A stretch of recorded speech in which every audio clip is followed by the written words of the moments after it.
सुप्रभात बच्चों। कल मैंने आपको इसका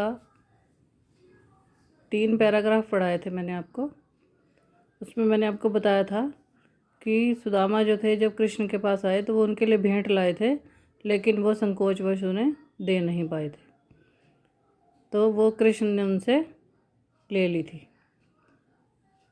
अब इसके बाद जब सुदामा कृष्ण के पास काफ़ी दिन तक रहे और उसके बाद वो कुछ दिन वहाँ रहने के बाद वो वापस अपने गांव चले जाते हैं। जब वो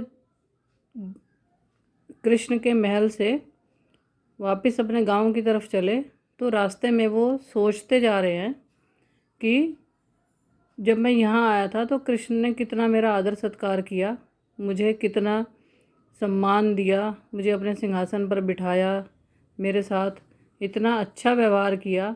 लेकिन अब जब मैं वापस जा रहा हूँ तो कृष्ण ने मुझे कुछ भी नहीं दिया। तो इसका वर्णन इसमें है, वह पुलकनी वह उठ मिलनी वह आदर की बात। पुलकनी मीन्स प्रसन्न होना, कि मुझे देखकर कृष्ण का इतना अधिक प्रसन्न होना और फिर उठकर मुझे मिलना, दौड़कर मुझे मिलना, वह आदर की बात। और फिर इस तरह का आदर सम्मान करना, उसकी तो बात ही कुछ अलग थी। वह पटवनी गोपाल की कहू कछु न जाने जात। और अब जो है पटवनी मीन्स भेजना, वापस भेज देना। और अब ये कृष्ण ने जो मुझे वापस भेजा है, यह बात मुझे कुछ समझ में नहीं आ रही। कृष्ण की जो ये बात है ये मुझे समझ में नहीं आ रही।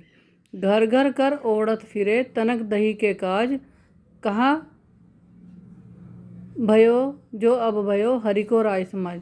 इसमें वो कह रहे हैं सुदामा कि ये जो कृष्ण है ये वही तो कृष्ण है जो घर घर कर ओढ़त फिरे तनक दही। तनक मीन्स थोड़ी सी दही के लिए भी ये जब गोकुल में घर घर भागता फिरता था, घर घर मांगता फिरता था, कहा भयो जो अब भयो हरि को राय समाज। लेकिन अब अगर इनके पास इतना बड़ा साम्राज्य भी है तो उससे क्या फ़र्क पड़ता है, लेकिन इसकी आदत तो हमेशा मांगने की ही है, और जो मांगता है वो उस देना नहीं चाहता। हो आवत नाही हो तो वाही पठ्यो ठेली। मैं तो आवत नहीं ना ही हूँ, तो मैं तो यहाँ पर आना ही नहीं चाहता था। वाही पठ्यो ठेली, वाही मीन्स उसने ही, मतलब मेरी पत्नी ने ही मुझे ज़बरदस्ती यहाँ पर भेजा। अब कहियो समझाए के बहुधन धरो सकेली।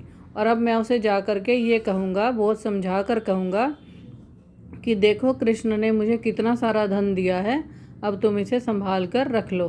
मतलब ये जो है, ये सुदामा जो है ये अपनी पत्नी को ताना देने की बात कर रहे हैं कि अब मैं जाकर उसको ये, क्योंकि कृष्ण ने उन्हें कुछ दिया नहीं था, तो वो कह रहे हैं कि अब मैं अपनी पत्नी को कहूँगा कि देखो तुमने मुझे ज़बरदस्ती भेजा था, अब कृष्ण ने मुझे इतना सारा धन दिया है कि अब तुम इसे संभाल कर रख लो।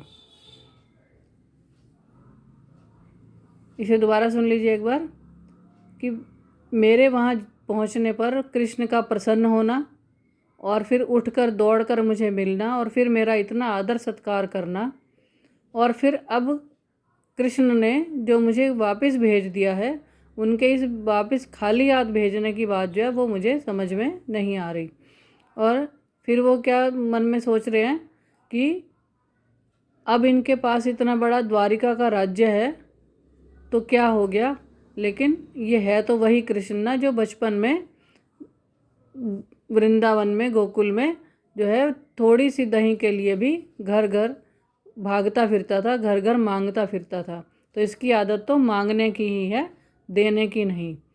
और फिर वो मन में सोच रहे हैं कि मैं तो यहाँ आना ही नहीं चाहता था, मुझे तो उसने ज़बरदस्ती यहाँ पर भेज दिया, उसकी ज़बरदस्ती करने पर ही मैं यहाँ आया हूँ। और अब मैं उसे जाकर समझाकर ये कहूँगा कि अब तुम ये बहुत सारा धन जो है जो कृष्ण ने मुझे दिया है इसे संभाल कर रख लो।